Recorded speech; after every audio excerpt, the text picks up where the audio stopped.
Om Jananim Sharadam Devim Ramakrishnan Jagadgurum Pada Padme Tayo Sritva Pranamami Murmuhu. Om Sahana Bhavatu Sahanau Bhunaktu Sahaviryam Karavavahai Tejasvinavadhitamastu ma vidvishavahai. Om Shanti Shanti Shanti. Hari Om. Om. May Brahman protect us both. May Brahman bestow upon us both the fruit of knowledge. May we both obtain the energy to acquire knowledge. May what we both study reveal the truth. May we cherish no ill will towards each other. Om. Peace, peace, peace be unto all. We are studying the Brahma Upanishad, especially the second mantra.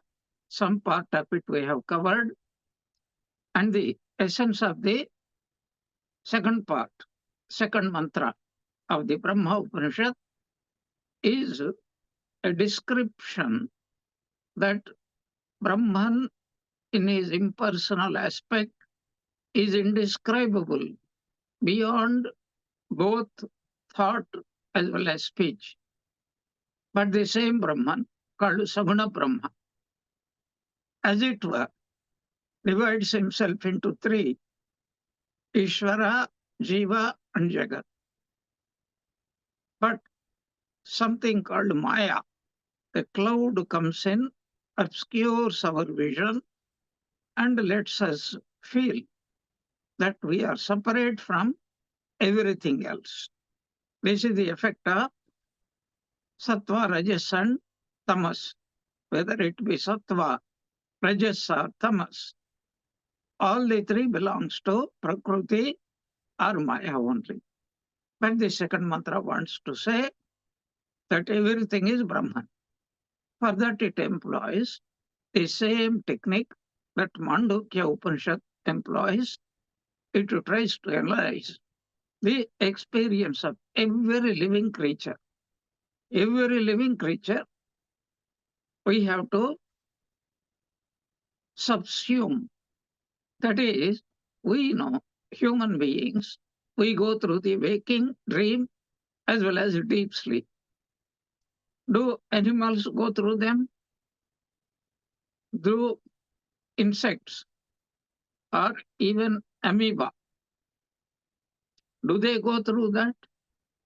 But as a prani, we can only say that yes, every jiva goes through these three because certain things are common, like birth, growth, old age, disease, decay, and death. So why not also Jagrat, Swapna, Sushupti, waking dream, as well as a dreamless state? Why not? We assume they also go through. But what do we feel when we are in the waking state? I am the experiencer of the waking state, simply called waker. So also dreamer. So also sleeper. But every time we are changing our character, we are mistaking our nature. When we are in the waking state, we have a different type of experience. When we are in the dream, quite a different state of experience. When we are in the deep sleep, and still different type of experience. So we are, even though there is a unifying principle called Jivatma, I was in the waking state, I was in the dream state, I was in the deep sleep state, and I am only going through all those things. That is the unifying, integrating state of personality called Jivatma. Because of this, what we call upadhi, That is limiting adjunct. That is the English word for this upadhi. Very interesting Sanskrit word. In Vedanta, it is popular. Upadhi means, upa means near. Adhi means that which imposes its characteristics on that which is near. That is called upadhi, or a limiting adjunct. For example, there is a crystal, and behind the crystal, or besides, it doesn't matter. It depends upon, it is depends upon the viewer. If I am to the left side, then that object, say a red flower, will be to the right side. If I am in the front, the red flower will be in the back, etc. What does it do? Because of the nearness, even though the crystal has no color, it superimposes its own color, and then the crystal appears to be reddish, or is only as an example, greenish or whatever it is. So this is the effect of upadhi. And because of this limiting adjunct, so the Atman thinks I am a Jivatman. Jivatma simply means he who experiences the waking dream as well as the dreamless states. But in reality, every Upanishad tells us, especially certain Upanishads which have adopted a special means, that is the analysis of the three states of experiences. So they say that he forgets, Atman forgets, because the waking state is a upadhi. So he says, I am a waker. Vishwa, technical name is Vishwa. When he identifies with the dream, he is called Taijasa, and he thinks I am only the Taijasa, dreamer. And similarly, I am the sleeper, called Prajna. So, but in reality, absolutely there is no change. Just as a crystal never goes through, it doesn't become red or yellow or green because of the presence of the a colorful object behind it. So also the Atman can never become changed. And this beautifully is explained here by the analysis of these four states. What are the fourth state? What is the fourth state? Because three already we have discussed about it, that unchanging state. So when I go into the waking state, even though I am feeling I am the waker, nothing really affects my true nature. My true nature cannot be changed. And what is my true nature? Pure awareness, pure consciousness. That cannot be changed. So whatever experiences I am having, positive or negative, I will not be changed. And I can be without them, but they cannot be without me. So these are all interrelated. The subject cannot exist without the object. The object also cannot exist without the subject. If one goes, the other also disappears along with it. And what remains? Don't say vacuum remains, shunya remains. No, pure Atman, pure consciousness without any limiting adjunct. And it experiences itself. And actually, we do that in between two thoughts. We always do that. Or if a person has entered into so-called nirvikalpa samadhi, he also does it. So this was the what we have discussed. So please go back. And this so-called Brahman, even though he claims, I am the waker, I am the dreamer, I am the sleeper, but he is everything. He is the Ishvara, he is the Saguna Brahma, and Saguna Brahma means manifesting himself in different forms like the Aditya, Vishnu, Ishvara, Purusha, Prana, Jiva, Agni. But that Param Brahma Vibhati, he can never change himself. And not only Brahman cannot change, actually, no object also can change itself. For example, an object is that which is existing, and existence is its true nature. So this object can never tell, I will be non-existing. Existence can never become non-existence. Neither non-existence can ever become existence. So they cannot change their natures. This has been explored so beautifully, philosophically, in the 16th shloka of the second chapter. So that is what being explained here. So what is that shloka? Na sato vidyate bhavo, na bhavo vidyate sataha. So the existence can never become non-existence. Non-existence, of course, can never become existence. And existence can never become even mithya, appearance. That is our mistake. When we mistake something, the mistake doesn't happen in the original object, but in our brains because of semi-darkness or drunkenness or whatever it is. And we have to meditate upon ourselves as that supreme reality.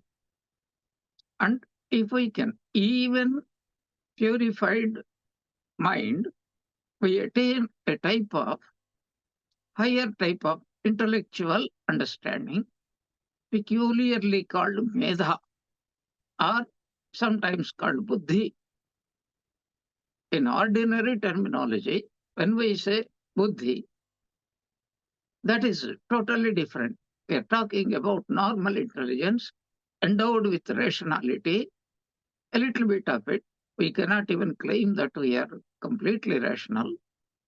But this medha, is buddhi, is always an intuitive capacity. Simply it means right knowledge. What is right knowledge or what is wrong knowledge? Knowledge has been divided into two categories, right and wrong knowledge. And that which can be sublated, changed, updated, that is called wrong knowledge. And what can never be sublated, when once a person gets it, and it will be there for eternity, that is called right knowledge. And that is being beautifully described here, where duality doesn't exist. Simply, duality means what? Heat and cold, high and low, rich and poor, wise and otherwise, etc., etc., living and non-living also. So that has been said in that state of Parabrahman, and temporarily also in the state of deep sleep. The worlds are no worlds, the scriptures are no scriptures, the gods are no gods, the yagnas are no yagnas, mother is not mother, father is not father. I don't know why the Rishi uh, here he insults Snusha, means a daughter-in-law. I don't know whether he had a daughter-in-law who gave a lot of trouble to him. God alone knows. Snusha, na Snusha. Oh, how much that Rishi must be feeling. I'm so happy when I enter into that state. Problem comes only when I cognize her. And a low caste person, Chandalo na Chandalaha. Paul Kaso na Paul Kasa. What is this Paul Kasa? He is a child born of a Kshatriya woman and a Shudra husband. You know, in the olden days, especially in the Vedic times, there are so many combinations. When men and women come together, and when that what is called natural impulse becomes very strong, these caste rules and regulations do not really count. And if at all people were very chaste and adhering to rules, not because they have conquered these feelings, but because of the fear of society. Even society creates a fear called paschattapa, and it's guilty feeling. Why did I do something wrong? Why did I not do something good, etc.? So these Upanishads deal with a lot of these psychological problems. But sometimes these constraints are completely torn aside. A Brahmana may become Chandala. For example, so the Bhagavata story tells us a Brahmana who became enamored of a low caste woman and then completely lost his caste, started living with her, and only by repeating the name of Narayana, he had to come back. The story is very popular story. So there are also all sorts of combinations. Brahmin woman marrying or mating with a lower caste person. Here, Paulkasa means a Kshatriya woman and marrying or getting union with a Shudra man. And the result of that, the children born, they are called Paulkasaha. So that means what? Even the what is called the sinner, the lowest of the sinners, or the greatest of the sinners, or lowest of, there is no distinction at all. There is no dvandva at all. There is no duality at all. That is what he wants to convey here. Shramanaha, and then Shramanaha, a sannyasi. That means here is a householder and here is a sannyasi. That distinction is not there. Oh, here is an animal. Naturally, we all look so much of superiority complex as soon as animals come. Every human being thinks he is far greater than an animal. But many animals are so noble, so loving, so principled. They are far advanced than many human beings. But here the example is given. A sannyasi is no sannyasi. That means a householder is no householder. A brahmana is no brahmana. And a shudra is no shudra. An animal is no animal. And tapasaha, a person who is performing tremendous austerities, he is no austere person at all. But what is the Upanishad is trying to convey to us? That there comes a state of the mind when only pure divinity is beheld and nothing else is there. That is what he wants to say. Then what remains? That is summed up at the end of this particular passage in the second mantra. Iti ekam eva param brahma vibhati. Iti, thus, param brahma, ekam eva vibhati. So there shines, there remains. What is that? Param Brahma, a supreme Brahman.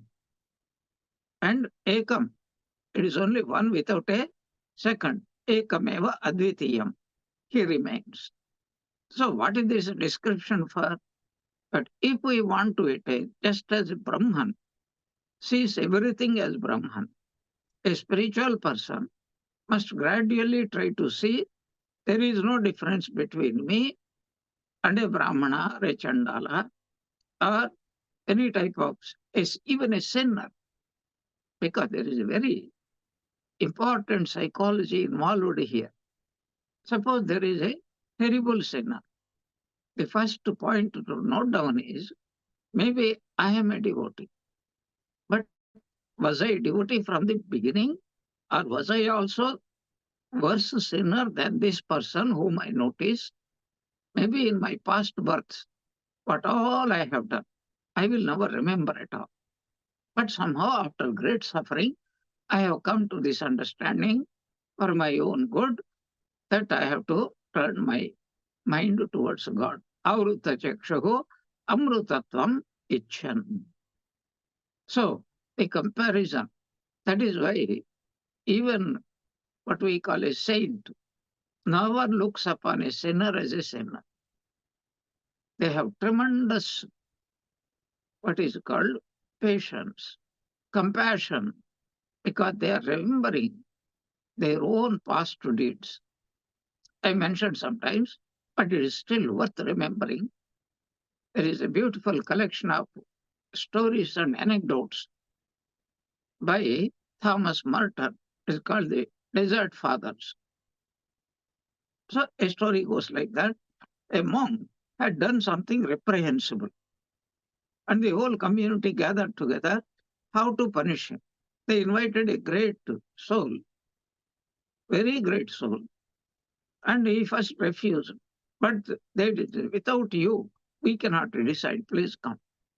And here comes a beautiful description of what happened. Next morning, a council for judging this fallen monk and then what to do with him.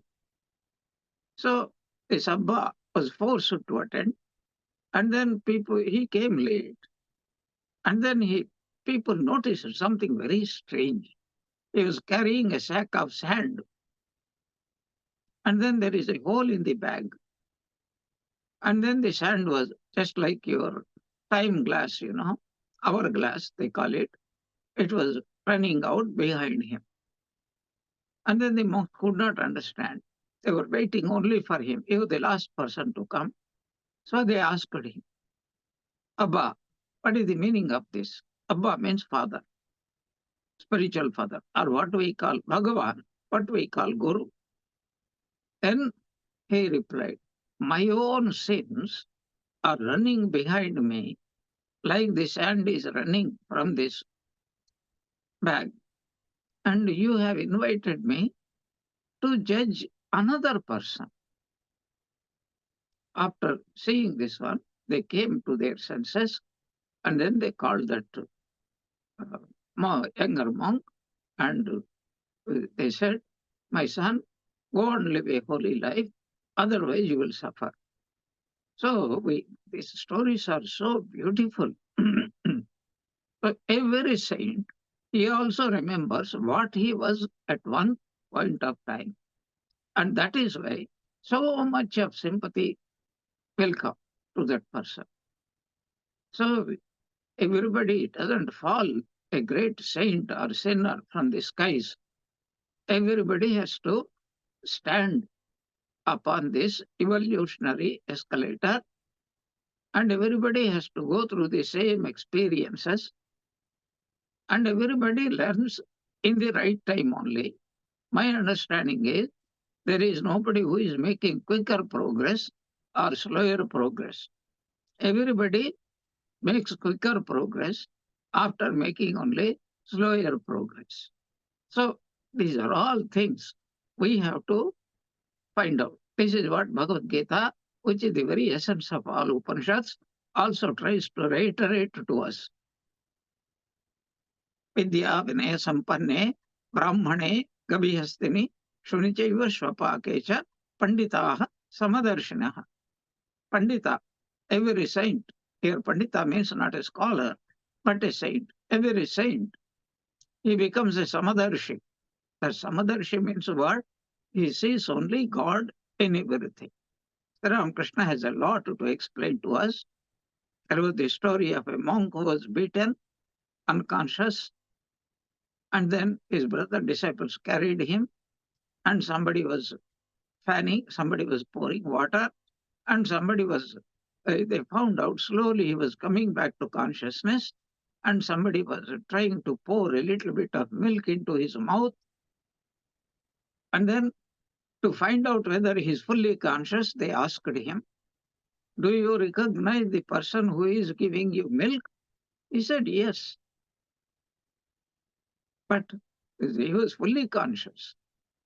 He said, the same person who gave me the beating and made me unconscious, the same being is now giving me milk. That means he is seeing the hand of God in everything. This is what we have to do. That is why your yajna, tapas, dana, charity, or social service. This is what the great Sri Ramakrishna had uttered in simple words. Shiva Gnane Jiva Shiva. Never look down upon a person. Here, poor man, I'm giving you 4 cents and be grateful to me. Swami Vivekananda's telling words. No, you stand on the low pedestal. You make him stand up on the high pedestal and said, I'm so thankful to you for giving me this opportunity to exercise my charity. It is all your grace. Had you not been there, I would not have been able to do it. And as a what is called corollary to this, I can cite something very important. Swami Vivekananda had said about there were some women who were chaste. That is excellent. But what was not excellent is they developed a kind of hatred towards the prostitutes, or what we call public women. And Swamiji must have noticed it because he is an antaryami. He can see everything, whatever thoughts are going on within the person. So he turned towards them and said, your boasted chastity is only because of these people. That is to say, that these people are protecting you from not being violated. If these prostitutes do not really exist, public women do not really exist, then the people who are visiting them, they would have wreaked havoc upon you because these things they do not brook. Now they are venting all their pent up energy in this way, so you are safe. I don't know how much they have understood that every wicked person is a witness. Only because of them, the good person stands out as a good person. So if everybody is bad, nobody knows what is badness. If everybody is good, nobody will know what is good person. It is very interesting thought. You will have to explore it. Now we will move on. Until this, we have seen in our last class, we will move on. Hridya kashe tad vijnanam akasham tad sushiram akasham tad vedyam hridyakasham esminidam sancharati vicharati esminidam sarvam otam prutam. In essence, what he is telling, but how do I get this knowledge of Brahman? And this is the theme Yamadharmaraja teaches even to Nachiketa. The words are different, but the ideas are the same. So, Angushtamatra Purushaha Sharire. So, that was the teaching Yamadharmaraja had given to Nachiketa. Here, the Hridya Akasha. There is an Akasha. In the Vedanta, 3 types of Akasha. Akasha means a place where you can keep things. There are 3 types of Akashas distinguished in Vedanta. One is called Bahya Akasha or Bahira Akasha, external Akasha. Akasha means an empty place. Even if you want to put a pin, you require an empty space. Then only you can safely store that pin. You want to construct a house, so there must be an empty space. Otherwise, you can never construct a house. Then there is a Chitta Akasha. Every thought is thoughts. In Sanskrit, Vedanta, they are called vrittis, like waves. Every vritti is produced by a previous vritti, and every present vritti, which is the resultant of the past vritti, produces a new type of vritti, and goes on and on. We don't know when the original vritti has started actually. So, for the thoughts are also object according to Vedanta, and these objects must be placed somewhere. For that, an empty space is necessary, and that space within for keeping these thoughts, because thoughts are very, what is called subtle. So there must be a subtle empty space called Chitta Akasha. Please do not mix up Chidakasha and Chittakasha. Chitta means the mind, more or less. So Chittakasha means for storing all these thoughts, all these samskaras, all these desires. Every transaction that goes through is stored, and that is called Chitta Akasha. So, but when we are thinking about divine thoughts, spiritual thoughts about God, they also thinking of God means thinking of consciousness. So, to keep that consciousness, to cognize that consciousness, there must be an empty place for us. And that empty place is called technically Akasha. And there is an Akasha that is called Chit Akasha. Chit means pure consciousness. So there is an Akasha. These are all, just remember, metaphors. You cannot find out. Can you show me Akasha? Even the external? No, I can't say. Can you show me an empty place? I can, of course, point out. But if a person doesn't know what is called emptiness, he will never understand. And most people, their heads are empty only most of the time. So, Hridi Akashe, Tad Vijnanam Akasham. There is in that, there is a called Chidakasha. Where is it? In the heart. What is the meaning of heart? Often this word heart is compared to a cave. Jyotira Jyoti Ujjvala Hridi Kandara Tumitama Bhanjana Har. So in that, the light, undisturbed by any external disturbance, that means without any thought, is steadily shining. And that is a place where we can contact God.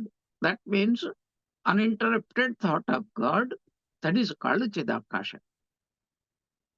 So Tad Vijnanam Akasham. There is a Akasha called Chidakasha. Tat Sushiram Akasham. Sushiram means there is a fine empty space. Sushira Marga. That is to say, there is something called Sushumna Nadi. We call it in Tantric language or yogic language also sometimes. So when the Kundalini, that is to say, our potential divinity, when it finds only the external gross world, then it only moves about in the lower three chakras. But through some great good fortune, when a person starts practicing prayers, worship of God, etc., spiritual disciplines, then a new pathway opens, which is closed until that time. That is called Sushumna. Here, Sushira means a fine tube like, and we get it in Narayana Suktam also. Nilato yada madhyastha vidyullekeva bhaswara nivara shokavatanvi pita bhaswati anupama. So here also there is a fine space. Can you see it through a microscope? No, it is only felt there. If you are deeply feeling about God, then it is in the Chidakasha. If a great scientist is thinking of a very subtle, abstract thought, is it in this Chidakasha or Chittakasha? No, it is only in the Chittakasha, not Chidakasha. Chidakasha is always to be understood as only spiritual awakening. And then in that Akasha, Paramatma is shining. And Tadvedyam. And that has to be realized. Hridyakasham Esminidam. And because of that pure consciousness shining in that Chidakasha, Yasmin idam sancharati vicharati Yasmin idam sarvam otam protam. Everything that happens, srishti, sthiti, laya, every experience, jagrat, swapna, sushupti, everything is possible only because of that consciousness. This is what he wants to say. This is in answer to the unexpressed question. But you have described that Paramatma where no duality exists. And where is that Paramatma to be obtained? In the Chidakasha. So this passage in this second mantra is only a description where to meditate upon. This is what Sri Ramakrishna says in answer to somebody, what is the best place for meditation? And in Bengali, he uses a beautiful expression, this Hridaya. That is a splendid place, marvelous place. So within the recess of the heart is that Akasha of consciousness, that with many openings, the aim of knowledge, that is there to go there, to reach there, and to be nearer to that Paramatma. That is the goal of all knowledge, whether it is physics, chemistry, maths, any science. Within the space of the heart, in which all this universe outside evolves and moves. That is, it comes out from it remains in the form of the unmanifest. It becomes manifest, stays for some time like a bubble, comes out of the water and appears with a distinct form called a bubble. And then after some time, that bubble again, we call it bursting of the bubble. But what happens? It simply goes back into the water. It becomes one with the water. What does it mean? It means that particular wave form was inherent potentially in that water. And when the right circumstances come, a bit of that water, a few drops of that water become this bubble. And especially because of the vayu, air. And after some time, when the air goes out, and then this so-called bubble form merges back. So from the from the unmanifest into the manifest, from the manifest into the unmanifest. When it is from the unmanifest into the manifest, it is called Janma, birth of a bubble, for example. And when death comes, it is not non-existence, but simply this bubble going back and becoming from where it came, the material. So you just take an example. You are rolling a chapati, and the chapati is not coming in good form, so you squash it. What happened before? It was dough. And now, after squashing, again it became dough. And that dough is formless. And then again you try to make a particular form out of it. So this is what happened. The whole creation, Srishti. Before, what was before Srishti? Sadeva Soumya Idamagra Asit. It was pure existence, pure material, and from it came this Srishti. And again it will go back because this is the inevitable law. Whatever comes out from the effect must go back into the cause. Sancharati, Vicharati, Esminidam. And not only that, a great fact is being expressed here. What is that fact? When you look, for example, any ornament made out of gold, it is nothing but gold. There is only one object that is called gold. Then what is the difference between a ring, a bangle, a nose ring, an ear ring, a necklace, a waist ring, etc.? Oh, these are nothing but nama and rupa, name and form, for a particular purpose. And they have a particular purpose. For example, you can't hang a necklace around your uh, leg unless you are suffering from elephantiasis. It is not possible. So this everything has got a particular purpose, cause, and so it is made formed like that only. But it is nothing but pure gold. And if you remove the nama rupa, it remains only pure gold. Not that it became gold. It was gold. It is gold. It will be gold. And that is what is being said here. Ismin nidam sarvam otam protam.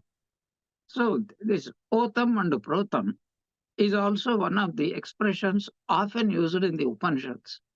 Just like you see a dress, say a cloth. What is a cloth? It has got two types of threads, across and lengthwise and breadthwise. So Otam and Protam. Actually, the thread is only one, but that thread, you separate them into lengthwise and breadthwise, it takes a particular shape. Of course, still it has to be mostly stitched only. So this is what he is telling. Everything is nothing but pure consciousness. Your body is consciousness. The external world is consciousness. Your every thought vritti is consciousness, but consciousness with a special form and name. So when the thought, for example, when it is mixed with, let us say, happiness, sukha, then you call it sukha because it will give you happiness. And when it is gives you unhappiness, it is called dukkha. But both are absent when you are in deep sleep or when you are in the nirvikalpa samadhi. All these distinctions are only effects of Maya. So, what is the essence of this? That is, there is Paramatma, and that Paramatma has become everything. Sarvam Khalvidam Brahma. If everything is Brahma, then I am not able to see it. So, what is the goal of life? To be able to see. Even the scientists are striving their level best to come to this understanding only actually. So, what are they trying to do? The scientists, what are they trying to do? Just imagine that they have divided the whole, everything is what is called manifestation, a combination of atoms is called Anuvada. Long before is Vaiseshikas, and they have done that Nyaya and Vaiseshika. Anu. And then two Anus, two atoms meet. Then it becomes three Anu. They become third one. Then from there, different things are coming out. It is there crude. The scientists are what is called, what is the essence of the whole world, whether it is a rock, a living creature, a highly developed human being, they're all what? It's nothing but pure anus only. And then they have further divided it, the atoms, then the particles, then what they call the electrodes, electrons and protons. And they are not satisfied with that. What is called clumps of energy. And we don't know. Accepting the main realization, they're going on dividing. And they can go on dividing until the end of infinite time. They're not going to come to this truth. What is the truth? Ultimately, it is the pure consciousness. And that pure consciousness is manifesting as a thought. If a person thinks that I am a man, I am a human being, I am a woman, I am a child, and that is what he thinks he is. But that thought only. So if a young child thinks I'm an old man, yes, he will behave like an old man. If a madcap behaves like I'm Napoleon and I'm the Queen Anne, the wife of Louis XIV of the French, who was guillotined. So she may be thinking like that. And we are all thinking, what is the greatest madness? I am the body, I am the mind. This is the greatest madness. So why? What is the description there for? The description is to make us feel everything is nothing but pure consciousness. So that is what even the CBT, cognitive behavioral therapy, has come to understand in a crude way that what happens is not important, but how we understand and react, act and react, that is what is important. What happens is not in our control, but how we react, that through practice we can control it. So this is called CBT. It is very useful. And spiritual CBT is called spiritual practice, where problems are not solved through CBT.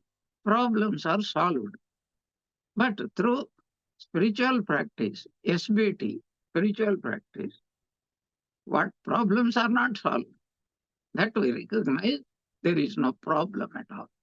How do we recognize that there is no world at all? How do we recognize along with the world, I also disappear because I am part of the world? If I myself do not exist, then where is the problem? There is no problem at all. This is what one great Swami always tells very beautifully. In two ways, he says, science has no solution for the problems. Vedanta has no problem for which a solution is required. This is one saying, very nice saying. And second is, you are the problem and you are the solution. You as a Jivatma is a problem, is the biggest problem. And you as a Paramatma is the only solution. So you are not trying to solve the problem, you are dissolving the problem. And ultimately, everybody will come to that realization. And further, reiteration of what has been said, na tatra devaha rishayah pitaraha ishate. In this world, there are presiding deities, they rule over us. And why go to that extent? If you are working in an office, you have got your manager who rules over you. And there is a assistant director, and he rules over your manager. And there is a director who rules over that director. And there are what is called a founder of the company who rules over them. And there are shareholders who rule over those what is called founders. So like that, ultimately, there is some power. Nobody is completely free. But if you don't have any company, you are absolutely, completely free. This is what he says. If you attain to that state of Brahmanhood, Natata Devaha Rishaya Pitaraha Ishat. Ishate means there is nobody to rule over you. How come?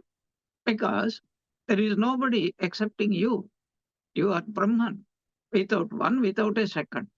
So if there is somebody to rule, ruler, then there must be somebody to be ruled. There is a king. There must be some citizen to be ruled. So there is nobody else. No second is existing. So there, the devas do not rule. Here, the meaning of the devas also is taken as the indriyas. Our problem is every deva, that is every sense organ.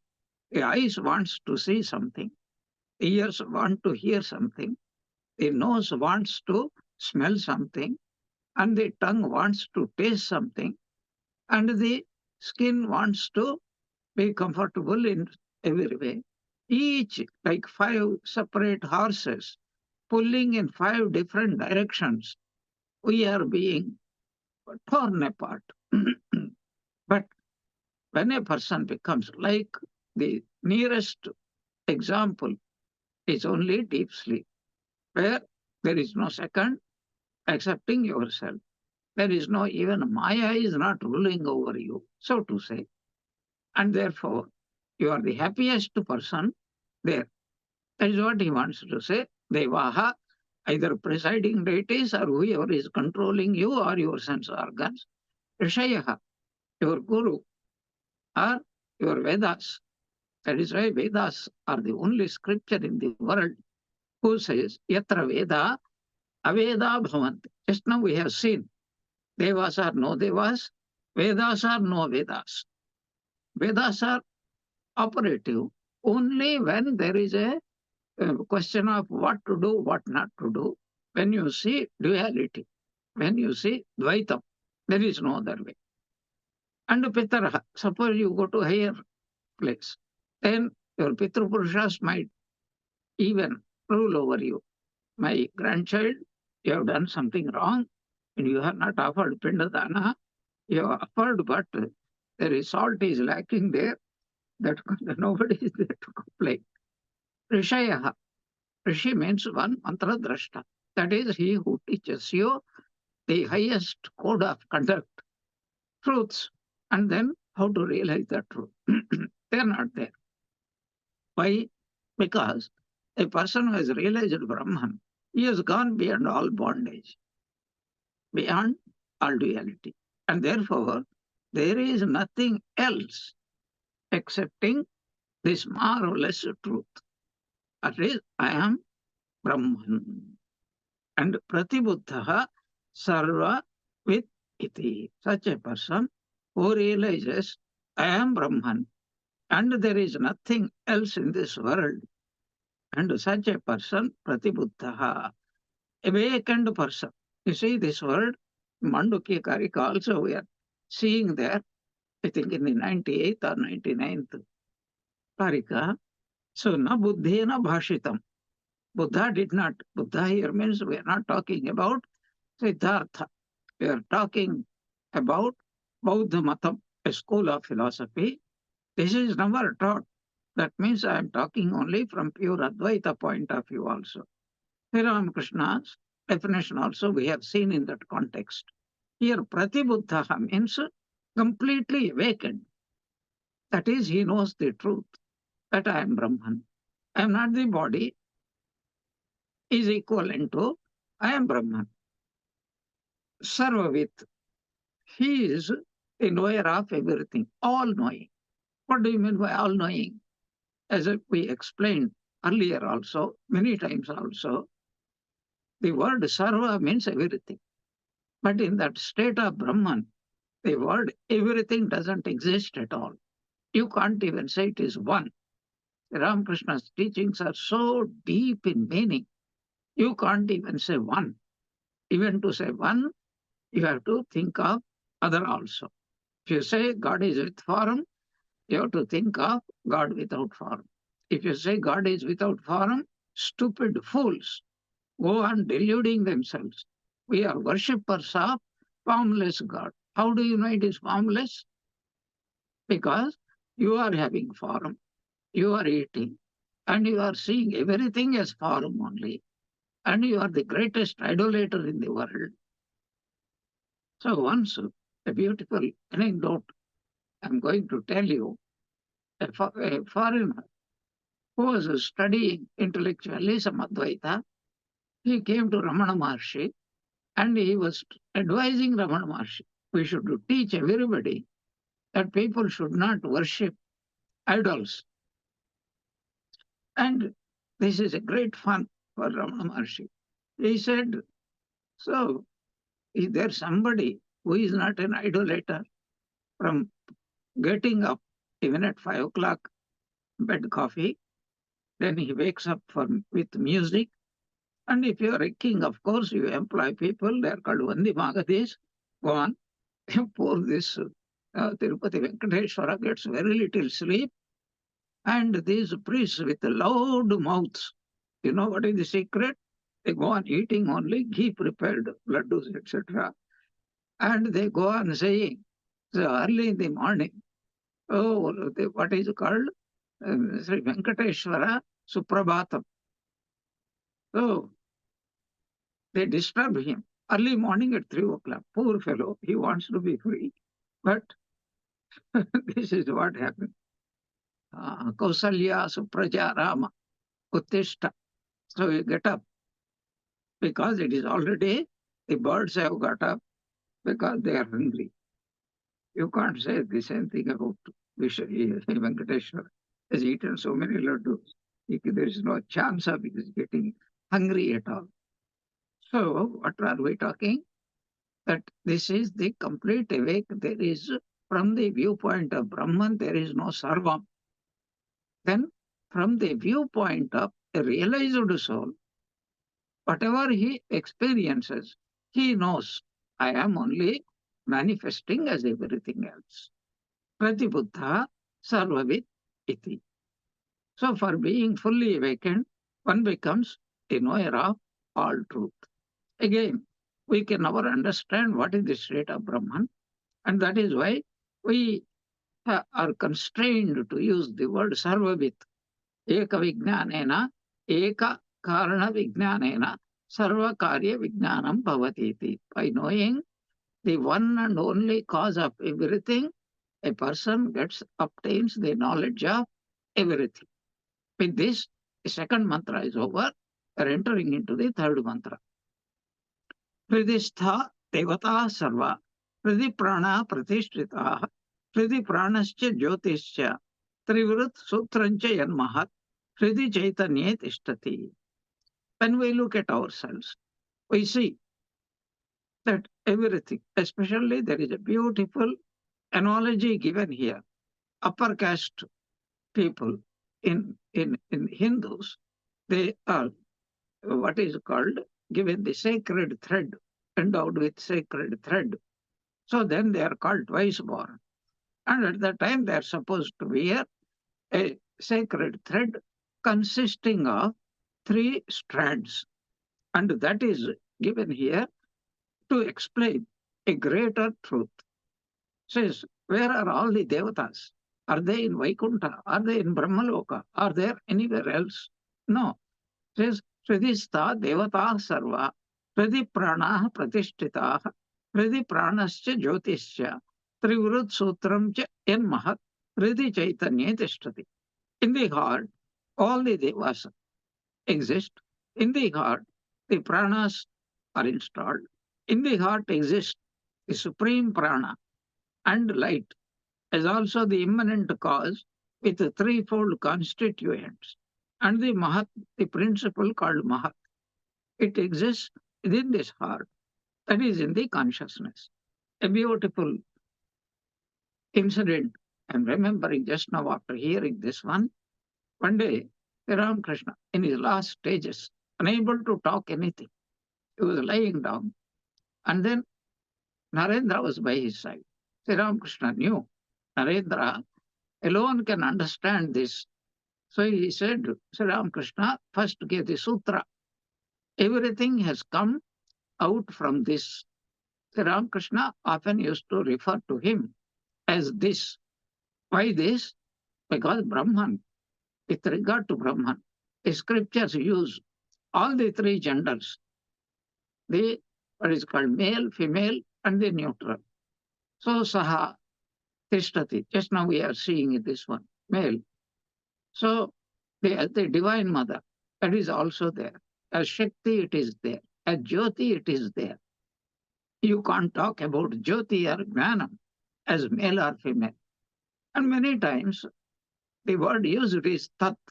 Tat means a neuter gender, a pronoun that stands for everything else. So where is that Paramatma? It is everywhere. Where is that Brahman? Inside and outside. But where is it to be attained? Earlier we have seen in the heart, in the Chidakasha. And in that heart, all the devas, they are established. In the heart, the pranas are installed. In the heart exists the supreme prana. That is called, what is it? Brahma, what is it? Called the Sutra or Brahma. And also light, consciousness, the Jivatma. Is also the immanent cause is called Mahat according to Sankhya philosophy, with threefold constituents, that is Sattva, Rajas, and Tamas, and Mahat principle. And all these exist within this heart, that is in pure consciousness. We will talk about this beautiful mantra in our next class. Om Jananim Sharadam Devim Ramakrishnam Jagadgurum Padapadme Tayo Sritva Pranamami Muhurmuhu. May the Ramakrishna Holy Mother and Swami Vivekananda bless us all with bhakti. Jai Ramakrishna.